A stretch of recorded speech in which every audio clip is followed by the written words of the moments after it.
2 years ago, it was summer break and I was really into conspiracy theories. So I did what any rational human would do and began watching Wendigoon's conspiracy theory iceberg video.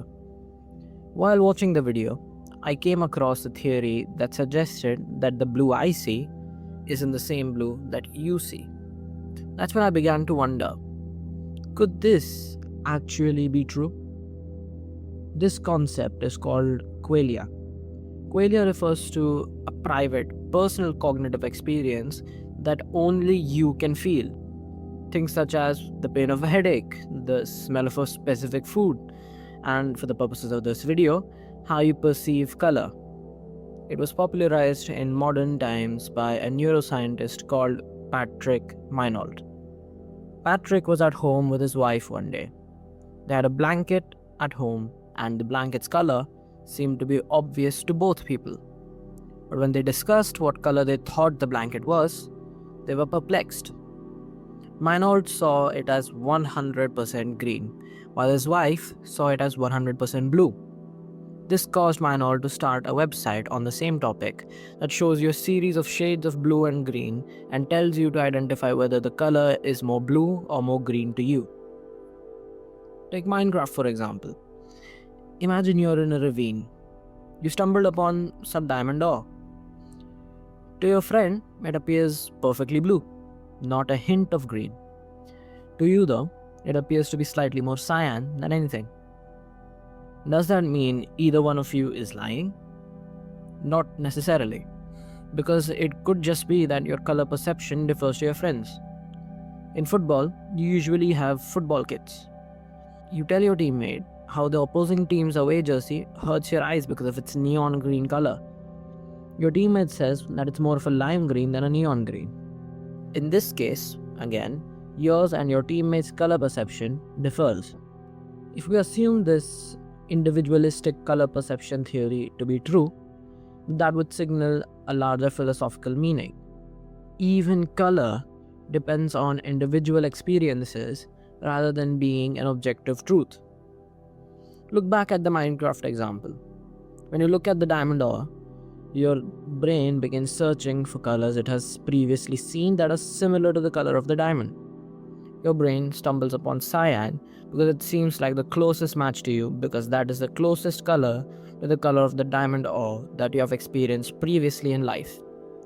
If you hadn't at all experienced looking at a cyan colored object, it is possible that your mind would give the color of the diamond a different label. Back to the football example. You look at the opposing team's football kit and your brain begins analyzing its colors. Of course, the brain can't give it a color label that it has never experienced in the past, so it looks for the closest color match. In your case, that seems to be neon green. In your friend's case, however, he might not have experienced neon green in the past, and therefore, his brain associates the color with lime green instead. Now that we can begin to fathom how even what we thought to be an objective truth like color depends on individual experience, let's look at some arguments and past studies that support this claim. There's a study done on the Himba tribe in Africa. The study found that while the Himbas had multiple words for green and shades of it, they didn't have any specific word for the color blue. When they were told to distinguish between blue and green shades, they struggled to do so.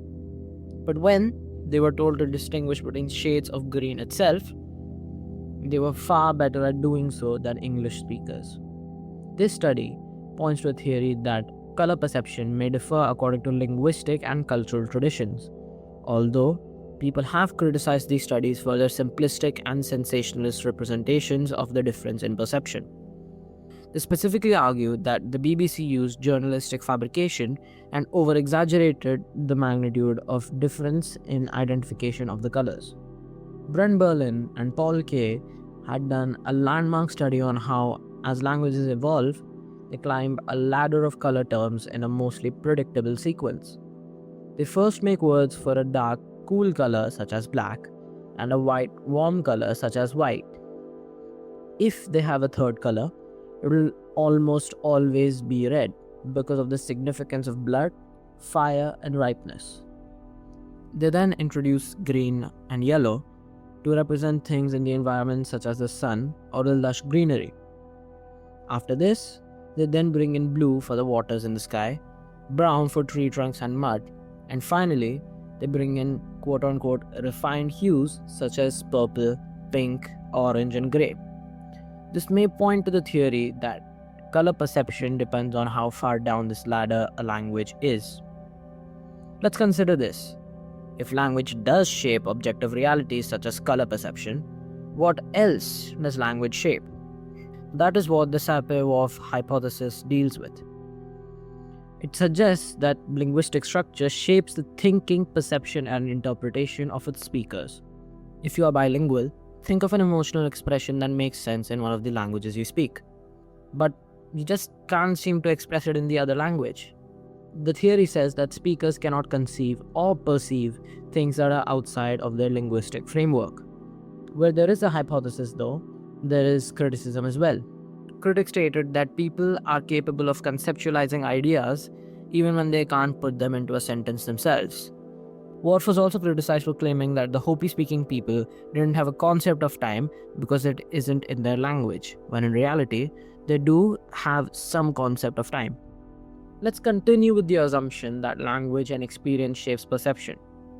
If that is the case, then it seems unreasonable to assume that two people share an objective reality at all. Say, for example, you speak French and English, while your friend speaks only English. You say, I just had a classic case of le prix de qualia. Your friend seems perplexed. He tells you to explain what that French expression meant. You tell him that it is an expression that describes the phenomenon of thinking of a witty comeback way after the fact. Your friend tells you that there's no such expression for this phenomenon in English and asks why you would even need that expression in the first place, because he can't fathom the need for such an expression due to its absence in the English language, or in other words, his native one. Similarly, let's look at people with conflicting experiences on the topic. The best example of this comes through the gender wars that people for some reason do on Instagram and TikTok. Imagine yourself to be a man saying that women always cheat. PS, that isn't objectively true, but just imagine. You are arguing with a woman online that states that men always cheat. Also not objectively true, but just go with it for this. You argue that you've been cheated on by every woman you've been with in your life. She argues that she has been cheated on by every man she has been with. Both of you have conflicting experiences, and therefore the reality that you perceive as being objective differs amongst the both of you. Science can tell us the exact wavelength of the exact shade of blue, what neurons in our brain fire to interpret the color, and which part of your brain activates during that interpretation. But it can't tell us why any of it produces a feeling. Why can't the brain just interpret information without needing humans to experience something? Why does sensation exist at all? Why does blue feel like something? That is the truly hard problem of consciousness that science isn't able to answer. In a previous video, I spoke about René Descartes' expression, cogito ergo sum. According to it, something has to be experiencing, that is certain. But if two people have different experiences, completely independently of each other, then what exactly are we sharing with each other when we share our thoughts? Language does give us words to express ourselves, but words are often too shallow to express the experiences that cause the selection of those words. From all of these hypotheticals, we can understand that humans' inner worlds aren't objective and therefore perceive universal truths to be subjectively interpretable as well. You may be having a completely different experience watching this video than a different viewer of mine. That is what consciousness is, and that is why science finds it so hard to explain consciousness. We build language to help bridge these internal universes, but for now, language is too shallow to do that completely. That is fine. Science advances when there is doubt somewhere. And when there is doubt somewhere, there will be a philosophical question there. Those are the questions I've raised in this video. and tried to answer, or at least bring to the final point before the end of current knowledge. My blue will never be your blue, and that's what makes us human. Thanks for watching this video. If you liked the video, hit the like button and subscribe if you want more content like this. If you didn't like the video, comment what I can improve on and I'll try to do so in future uploads. Until then, stay curious.